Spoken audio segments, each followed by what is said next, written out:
আল্লাহ রাব্বুল আলামিনই প্রথম, আল্লাহ পাকই শেষ। আল্লাহ পাক প্রকাশ্য, আল্লাহ পাক গোপন। ওয়া হুয়া বিকুল্লি শাইইন আলিম। আল্লাহ পাক বলছেন তিনি প্রত্যেকটা বিষয় সম্পর্কে জ্ঞানী।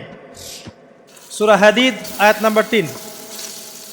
তো আমরা বুঝতে পারছি যখন কোনো কিছু ছিল না তখন আল্লাহ রাব্বুল আলামিন ছিলেন, আবার যখন কিছু থাকবে না তখন আল্লাহ পাক থাকবেন। কুল্লু মান আলাইহা ফান ওয়া ইয়াবকা ওয়াজহু রাব্বিকা যুল জালালি ওয়াল ইকরাম। সমস্ত কিছু ফানা হয়ে যাবে, শুধুমাত্র আল্লাহ রাব্বুল আলামিনের সত্তা, জাত এটা বাকি থাকবে। তার মানে আল্লাহ পাকই শুরু, আল্লাহ পাকই শেষ। আল্লাহর কোনো শুরু নাই, আল্লাহর কোনো শেষ নাই। এখন কেউ যদি প্রশ্ন করে যে আল্লাহ সব কিছু সৃষ্টি করেছেন, তাহলে আল্লাহকে কে সৃষ্টি করলো? নাউজুবিল্লাহ।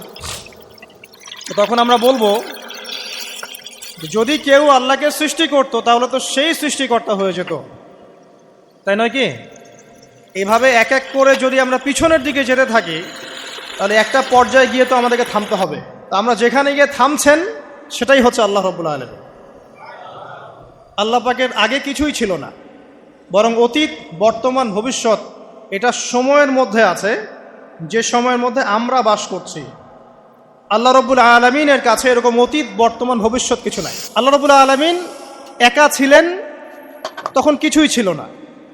আবার যখন সব কিছু ধ্বংস হয়ে যাবে আল্লাহ পাক একাই থাকবেন, আর কিচ্ছু থাকবে না।